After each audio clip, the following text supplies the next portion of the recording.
Good morning, welcome to Morning Outlook. This is Kim speaking on Friday, the 30th of April. So, well, we come to the end of the week, which had the Fed meeting, and we've not seen that much movement since then, and even through that.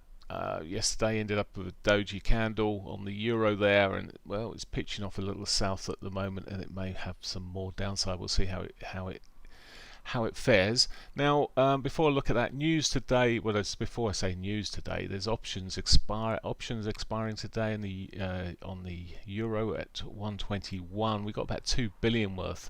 Now, it'll be interesting to see if this holds things up a little bit. So that's at 121, so a little bit lower than where we are at the moment, but not much further. Of course, I'm not too sure whether they're puts or calls. If it's just beware. And 121.50. Well, 121.50 is above where price is at the moment, so it's boxed it in a little bit. But I don't know. That 2 billion sitting there, that might have an effect in holding up the price levels. We'll see. Until 3 p.m. That's a while to wait. Anyway, that's that sitting there. Also, today we've got in news terms.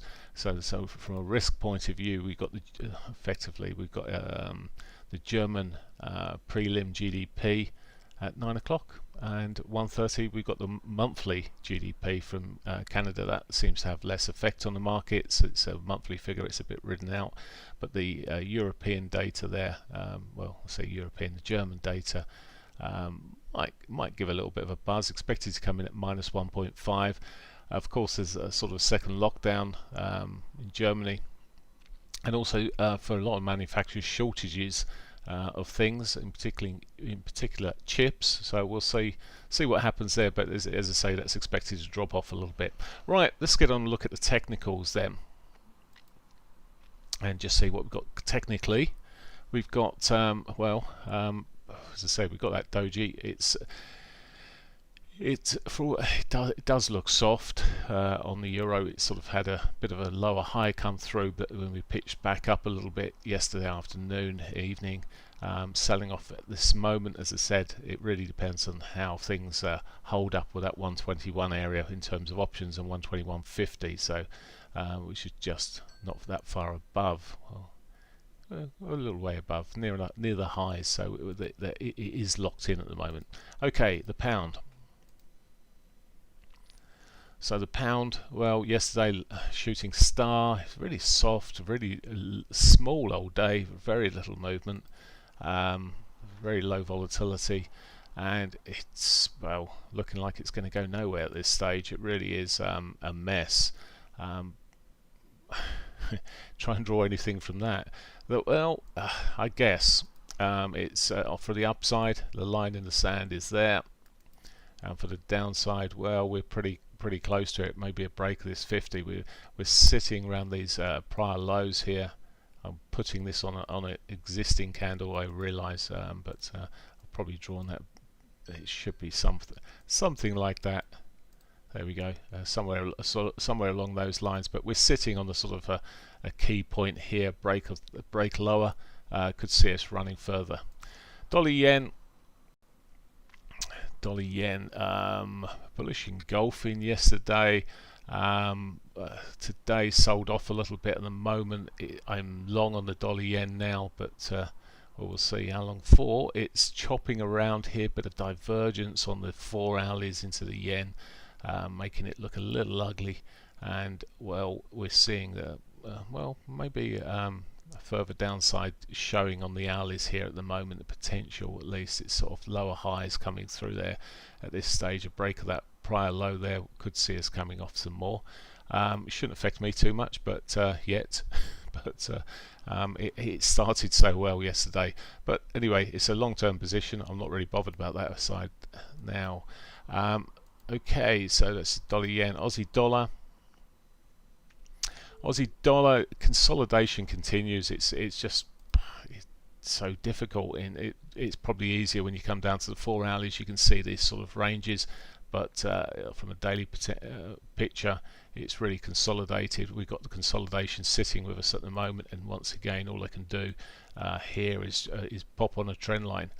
Whether that's the right trend line is another matter. And yeah, there's the downside. Upside may be just a bit closer there, some a bit badly drawn, but you can grasp it. But it is range bound, so really anything that comes out of this would be probably tapped off at the top here by these highs or these lows to the bottom. It is really like throwing a coin with that Aussie dollar at the moment. Canadian dollar. So Canadian dollar, this is one that's just going and going. It's slowing on its way where it's going. Certainly smaller bars coming through here. We had the bigger move there, and it's really just, well, maybe edging around trying to edge a bit of a turn in there, but it's got the daily pivot there that may just stall things, and anything a bit more may give an opportunity on the short side for the Canadian dollar. It's still one of the favoured ones.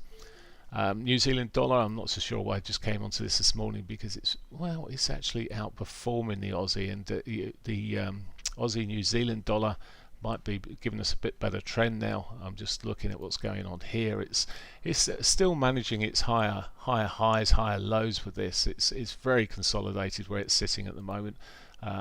Maybe a break above this 72.55 area. We'll see it push on upwards. Any overall softening in these currencies, strength coming through on the US dollar, there's a very simple, he says, if I can put it on there, very simple trend line across the lows, and I know it's going on the existing bar, but it's got 2 minutes to run and it's a long way away from it, but something breaking through there may give the downside, but at the moment it really looks more bullish than anything else. My preference would be to the upside and a bit of a continuation, looking at a break around about 72.55. Okay, there are there is on the euro yen potential continued to the downside, lower highs coming through here, lower lows. Let's just briefly run through there. I said look at the Aussie New Zealand. What's going on there? Well, that's really quite choked at the moment. I thought that would have given us a better picture. The dailies are certainly showing us those lower highs, lower lows, and the potential for further downside there, maybe back to 106, 46, 47 area, and then down to these next lows at 105, 67. So they've got some potential for a breakdown there, but it is slow. Might just start happening this morning. We'll see. Okay, that's that. Futures, S&Ps. Get the right chart on would be good. So S&Ps, what a shock! It made a new high yesterday. Okay, it seems anything of a retrace gives us a new high shortly afterwards, and we're not even getting any significant retracements. They're very small retracements at the moment, but we could be seeing a break of the 41.96 area this morning today, and see yet another shove up. So we'll see what's going. Okay, that's pretty much that. Let's quick look at gold. Gold was dipping when I was looking yesterday, and well, ended up in a funny old day. It did have a little pop and then drop. It's taken out the lows there yesterday, but then come back and consolidated, and we just seeing this uncertainty almost in the markets. As I said, it's sort of reflected in the yen a little bit at the moment, and certainly reflected here. So yeah, there we go. Gold looking like it may be having some more downside in the bigger picture there. Shorter time frames where it's a bit more bitty. Right, let's quick look at Bitcoin, and I'm going to call it a day. Let's just have a look at what Bitcoin's been up to then. From a daily picture, well, it put in a bearish little pattern there yesterday, downward price action there, but at the moment, well, it looks like it's trying back to give it a push above that 57,135 area. So if you can get push up above that 34, well, it becomes much more bullish again. Who knows? It could well be doing that today, and if it does break up above that, it gives us a higher low and looks much more positive. Other markets, apparently, Ripple's having a nice shove. I've just been notified, and it certainly is. Sorry I can't share this chart with you if you're on YouTube, but Ripple's having a lovely move. Ethereum's just continuing in its lovely path that it's been having. Let's say Bitcoin's one that's a bit of a struggler at the moment. It's struggling. So I wish you a great day. I'll catch you on Tuesday. Don't forget it's bank holiday. Have a great one. Have a great weekend. Bye for now.